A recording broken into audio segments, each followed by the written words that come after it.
everybody, I hope y'all are doing well. Today I thought I would do a little bedside chat with y'all and talk about the topic of death. So death is something that was a big part of my mental space for quite a while, and so I'd like to talk to y'all about it in a sense or a perspective from the non-dual perspective after having the shift that I had. So some things have changed on how I feel about death, but they had actually already been changing prior to the shift. So I'll just back up and share with y'all a little bit about my own experiences. On this channel, I'm only going to be sharing my own experiences, and this is just for entertainment, sharing purposes, and that sort of thing. And these sharings are just my direct experiences. They may not align with what some other people talk about or whatever, but that's the purpose. Is I found that everybody has their own personal experience when it comes to everything. Everybody is unique, so talking about this is more of just a sharing because not everybody will have the same experiences.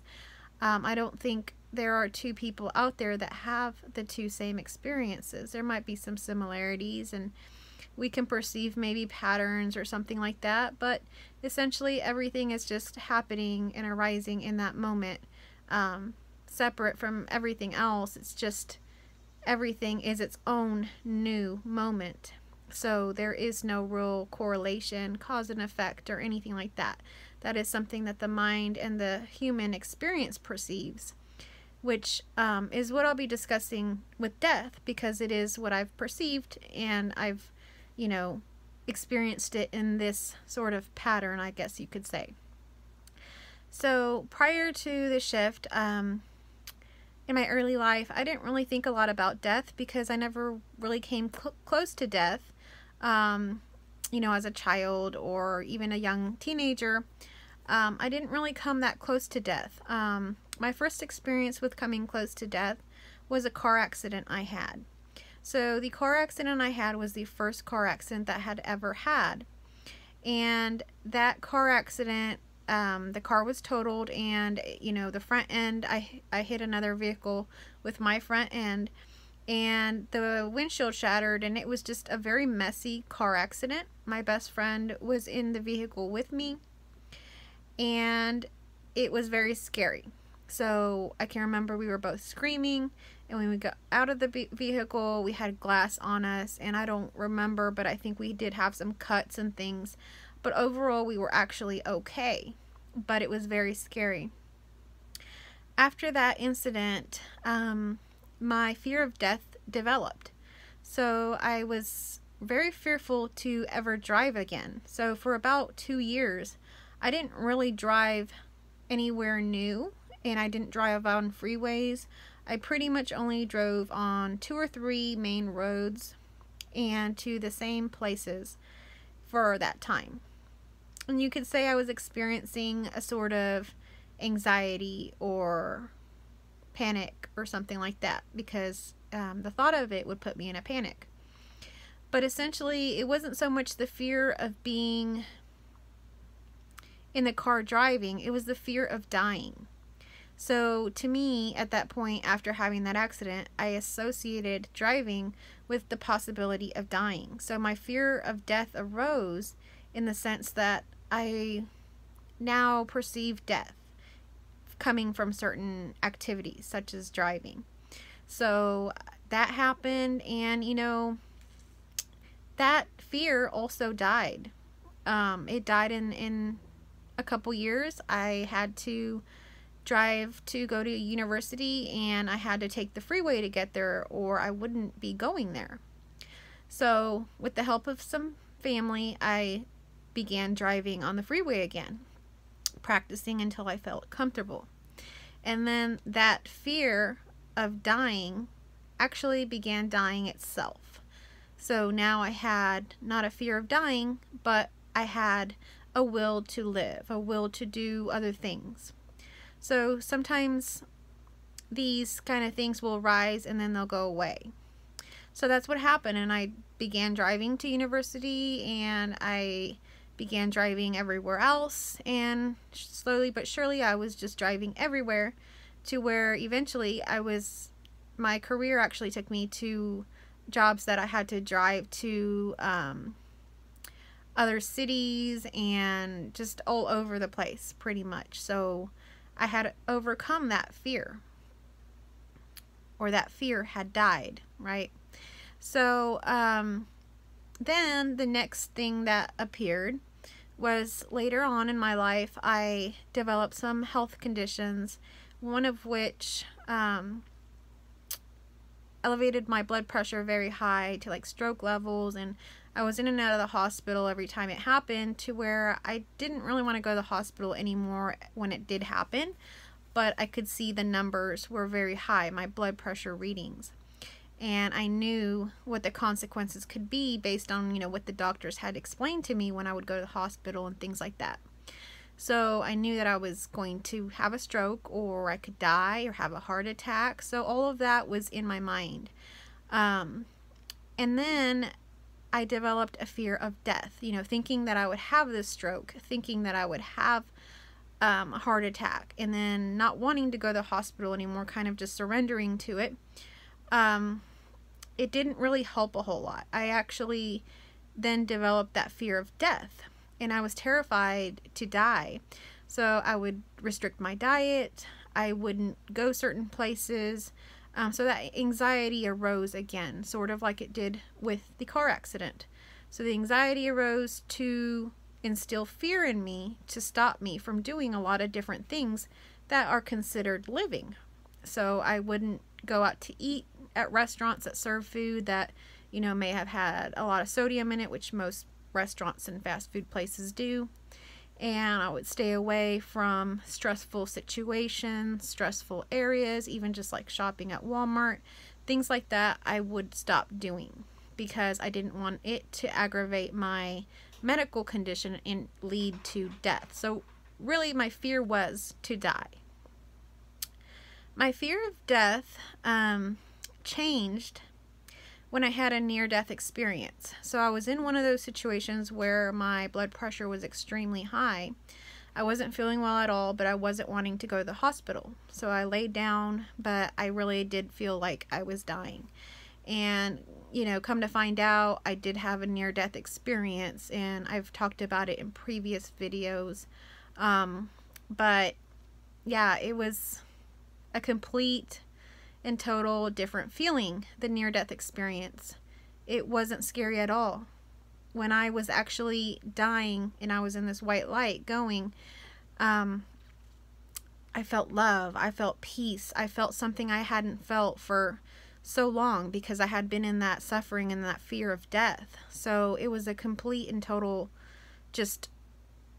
it just felt so good, just ecstasy basically. It was just total relaxation, total peace, total love, and death was not scary at all. It was just wonderful. But I was, in some sense, conscious, I guess you could say, even though there's no self, something was conscious to say I wanted to still live. So my fear of death in that moment went away because of all the love and the peace that near-death experience brought me.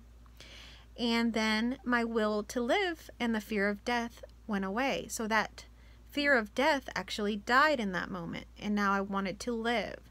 I could think of the things I wanted to do with my daughter. I could think of the things I wanted to do in life. And I felt very comfortable in that near-death experience.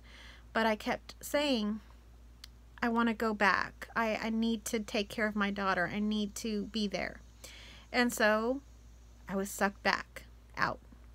And I got to live my life, and a lot of things changed and became very positive, and I was living life. I didn't have that fear of death anymore. So that happened, and these are just all experiences. They're all stories, and anything and everything can happen and arise. So when I talk about not a near-death experience, that's still all in the illusion.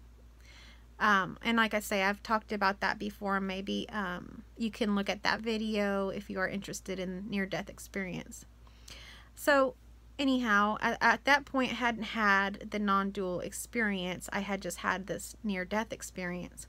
So anyway, I went on to live my life and, you know, do all the things that I had wanted to do.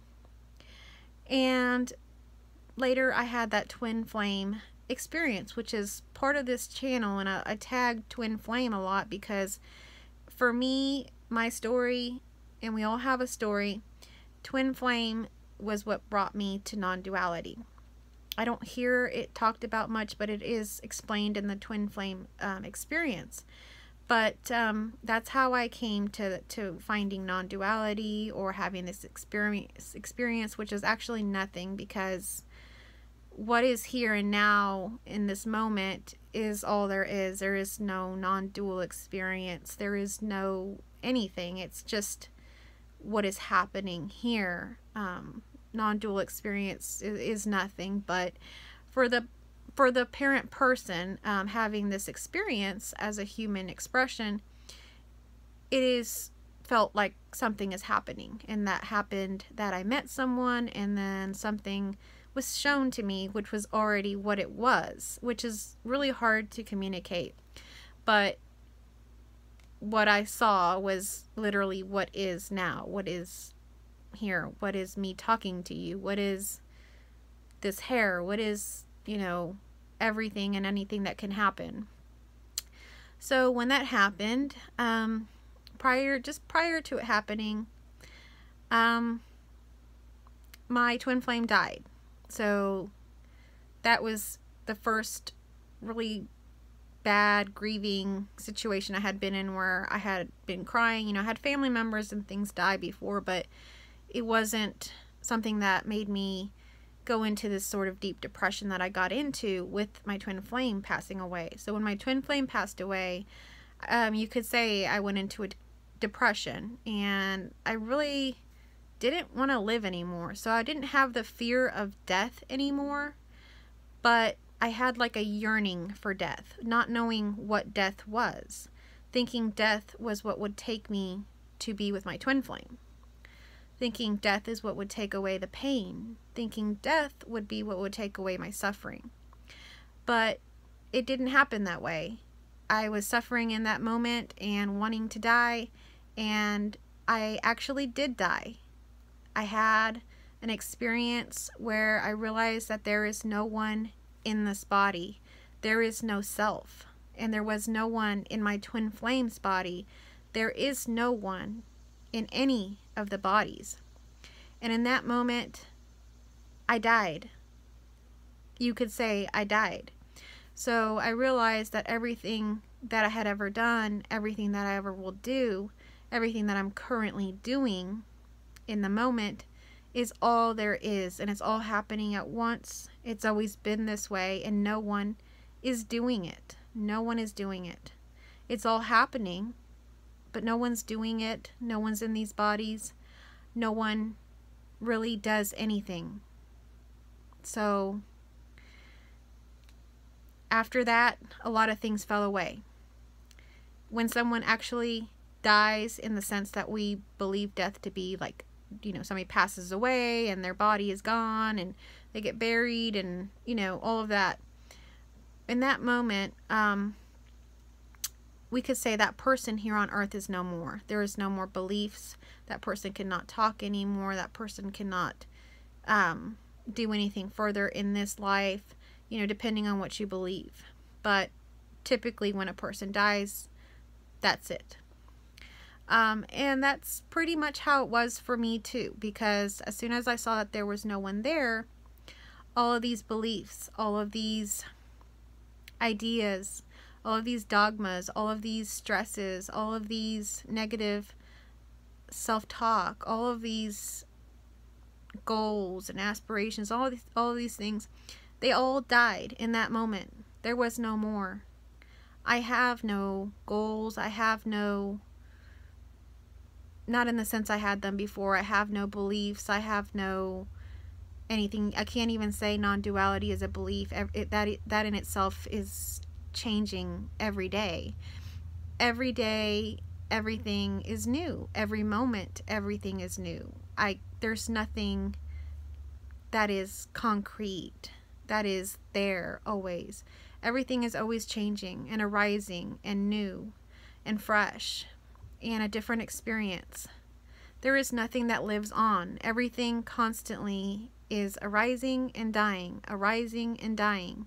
Nothing is really consistent. But without having a direct experience, that may be hard to see. But I can give you an example if you haven't had the direct experience of this.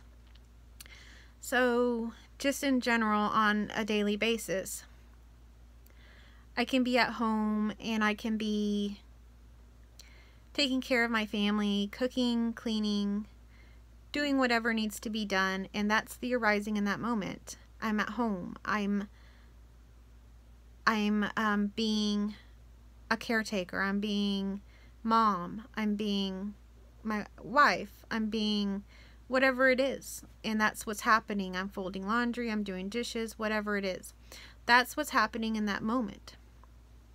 And if you give it some time later in that day, you will find something else is happening. That moment has died. That moment of being at home, doing laundry, taking care of the home has died. Now I'm at, let's say at work, and now I'm a teacher, and now I'm teaching kids. Now I'm being a role model, showing them how to do things, teaching them, nurturing them, doing all these things. So in that moment, now I'm a teacher, and that has arisen. And when work is done, that moment has died. I'm no longer a teacher. Now I am a friend. I go have dinner with a friend. So now I'm arising in a moment of being a friend. That moment will eventually die, and a new moment will arise where I will be someone at a store shopping for something. So everything is just happening and then dying, happening and then dying. But it's not really consistent and makes any kind of sense. It's just happening. All kinds of things happen in a day. They happen and then they go away. And what we can do is really realize that nothing is really permanent. Nothing is really consistent. What's happening is always going to die. So there's no point in clinging on to anything. There's no point in taking ownership of anything, because as soon as you do, it slips away. And when it slips away, we suffer. And there's no point to that, because life is just life happening. There is no point to try to hang on to something or try to keep it for the future or for something else. There is no future. There is no past. There is nothing other than now.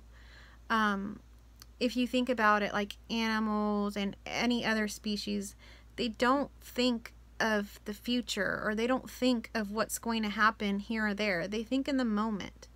And whatever happens, happens, and they deal with that in that moment, and then it goes away. But we, in the human being experience, we think ahead, we plan, we hope, we dream, we do all of these things. But it's unnecessary when everything is just arising and dying, arising and dying. To try to hold on to something that's dying is really just useless and not necessary. It's just painful. Why would we hold on to something that's dying? So everything is eventually going to die. We're eventually going to lose everything. We're eventually going to not have what made us happy in that moment. So if we bought a new car, maybe we're happy in that moment, but a month from now, when the car payment comes in, we're not happy. So that died. And, even relationships, we can be married, we can have a romantic relationship, we can have a connection, and eventually that romance will die. If the romance doesn't die, if the marriage doesn't die, then that person will die. One of you will die, in the sense of the earthly being here. But the truth is, everything's already dead. So everything's already death. We don't actually lose anything. When it's realized, we realize we never really lose anything. Everything just is happening. We're not losing or gaining, but I'm trying to convey it in a way that it can be talked about, because it really can't be talked about. There is so much that has been realized in this past year that I don't know how to communicate. Because as soon as I try to communicate something, it contradicts itself in so many different ways that it makes no sense. And maybe this is the way it's supposed to be.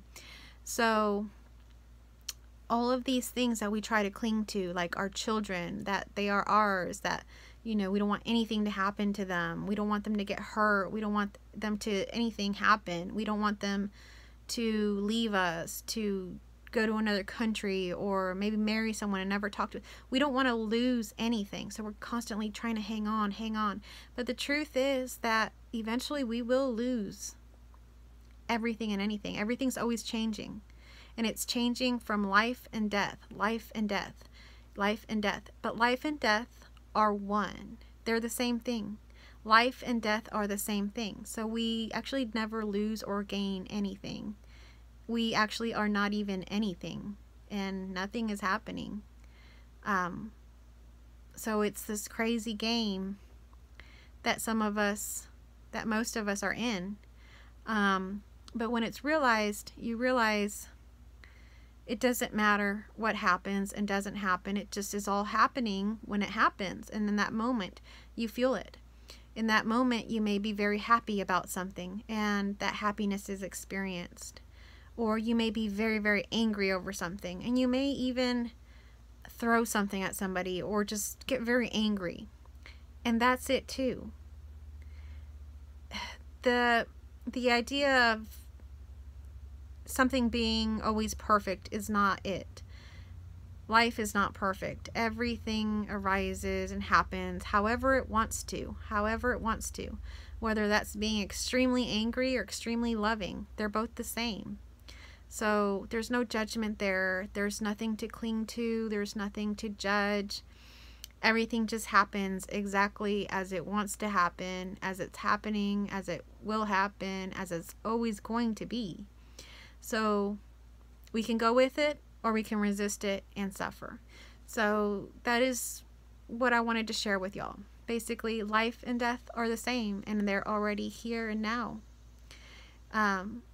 So I hope that made some sort of sense. Sometimes, like I say, it feels like a lot of things contradict each other, and they're very, very hard to talk about and express. But for those that get what I'm saying, you get what I'm saying. If you don't, send me any questions you have or anything like that. I have my email down below in the description box, and I love this topic, so I'd love to get your questions. Thanks for watching.